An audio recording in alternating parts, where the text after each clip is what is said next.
Hey there folks, welcome to Spectrum Pulse. We talk about music, movies, art, and culture.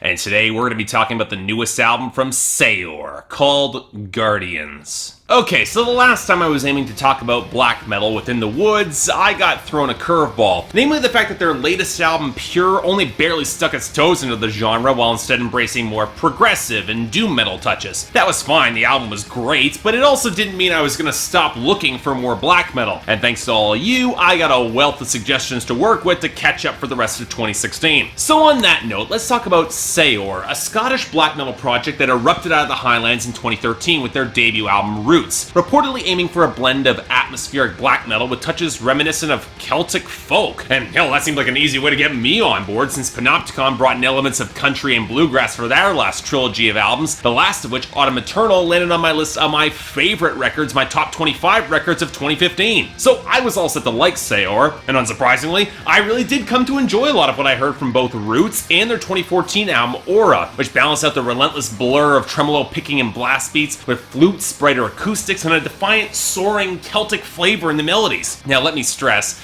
that I don't really think that either album is better than any of Panopticon's trilogy. For as much as I loved a lot of the melodies, the actual mixing of the black metal riffing and blast beats could always feel a little bit sloppy, not always supporting the dramatic swell in the way that I would like, but hey, this is a sound that I'd like to see expand, and if fine-tuning the details could get there, I had some hope that Saor could really bring it on their release this year with Guardians. So, was I right? Oh man, I was right, because this album rules. This is precisely the step that I was hoping Saor would take. Not just an expansion of their black metal sound, but also seeing the Celtic folk touches refined into the richly melodic tones that give their material such swell for me. And really, it's the sort of album that doesn't really require a lot of explanation. Celtic folk melodies, instrumental textures, and lyrics, plus huge clouds of roaring black metal. Even if members of Saor themselves consider this less black metal and more atmospheric or folk, it's still awesome. And while it's probably true that I got a love for Celtic melodies that goes back decades, this is the first album where it feels like the balance and fusion connects as strongly as it could, with some of the grandeur simply coming in the raw, simple power of that fusion done so masterfully well. Yeah, probably one of the best albums of 2016, at least for me. So here we go.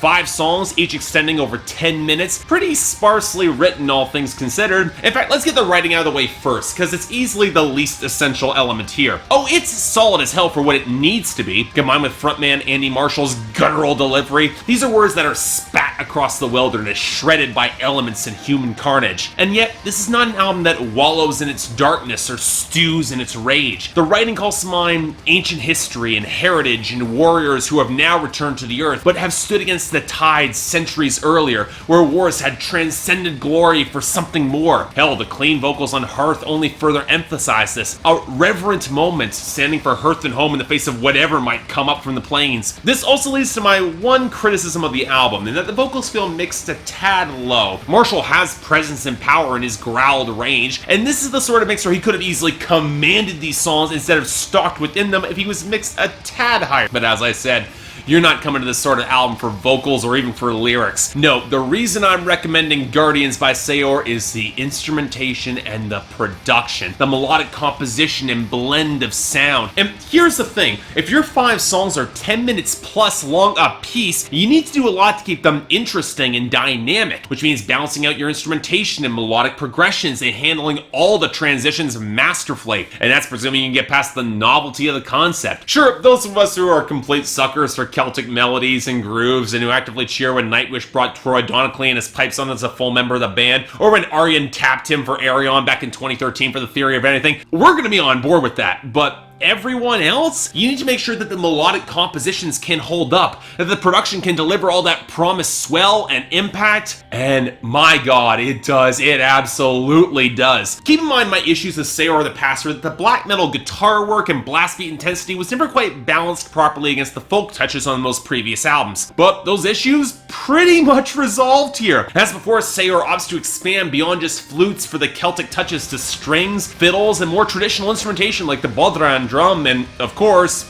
bagpipes. Hell, it's those pipes that kick off the title track against the guitar layers, the minor tones against the tremolo riffs exploding in, with the blast beat drumming not far behind. And what's very telling is how well the mix is balanced. If the kick drums aren't storming forward, driving that low end, the bass adds the firm presence. If the main guitar line takes prominence, the strings operate as melodic accents. And if the fiddles or pipes leap forward to carry the melody, the main guitar or tremolo riffs settle in the mid-range or play as counterpoint to the melody, all in creating that swirling, thick cloud of interweaving melody that has a sprawl that's nothing short of cinematic. Now, are there moments where I feel the transitions or tones don't quite play off as well as I would hope? Yeah, but they're pretty minor. I do wish that the riffs that open up the declaration were a little bit thicker, and the opening movement of Autumn Rain could have used a slightly smoother transition to the rest of the track, but again, minor gripes indeed. These are all still great songs. Compare back to when the mix is able to ease a little bit back. Let the main guitar establish a melodic phrase that the song will then build off in swells or crescendos for the next couple of minutes, especially on Autumn Rain or the final half of Tears of a Nation. Then there are segments like the build up the Bodhran drum onto the spacious effects and ragged strings on the declaration, or the smoky acoustic touch moments on Autumn Rain that trades off melodies effortlessly, or that kick drum touch groove that drives Hearth at least in one of the best crescendos on the entire album as the guitar tones evolve and shift,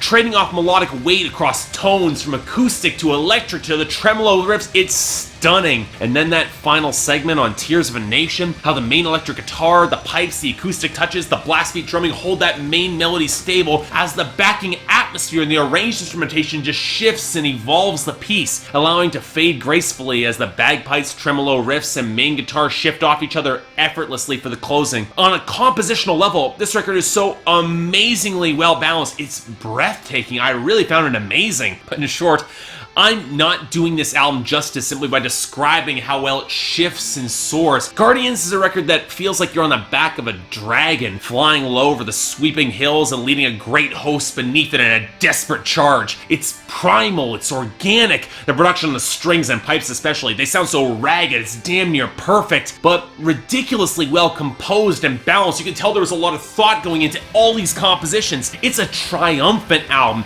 not the howling tranquility of Panopticon, but closer to the thunderous swells of the best folk or power metal, just simply with black metal textures here. In short, easy a 9 out of 10, the highest of my recommendations, especially if you're a fan of atmospheric black metal, looking for some of the most powerful melodies you will hear all year. Absolutely essential listening. So glad you all recommended this. Definitely check this out. It's incredible. So yeah, thanks a lot for watching. If you'd like to like and subscribe, I'd be more than grateful. I got the poll up here, so all you guys who actually heard it, I'd like to hear what you thought about this, especially in comparison with Saor's other albums. I'm expecting this to get a lot of acclaim because, yeah, it kind of deserves it. It's amazing. Also, not really a lot to say about it because not a lot to dissect in the lyrics, but really, when the melodies are this good, you gotta hear this one, folks. It's so good. Beyond that, anything else I might be able to do to improve my presentation, or any other albums coming out that you want me to take a look at, I will try to give them a listen. Until then, I'm Mark, you're watching Spectrum Pulse, and I'll see you next time.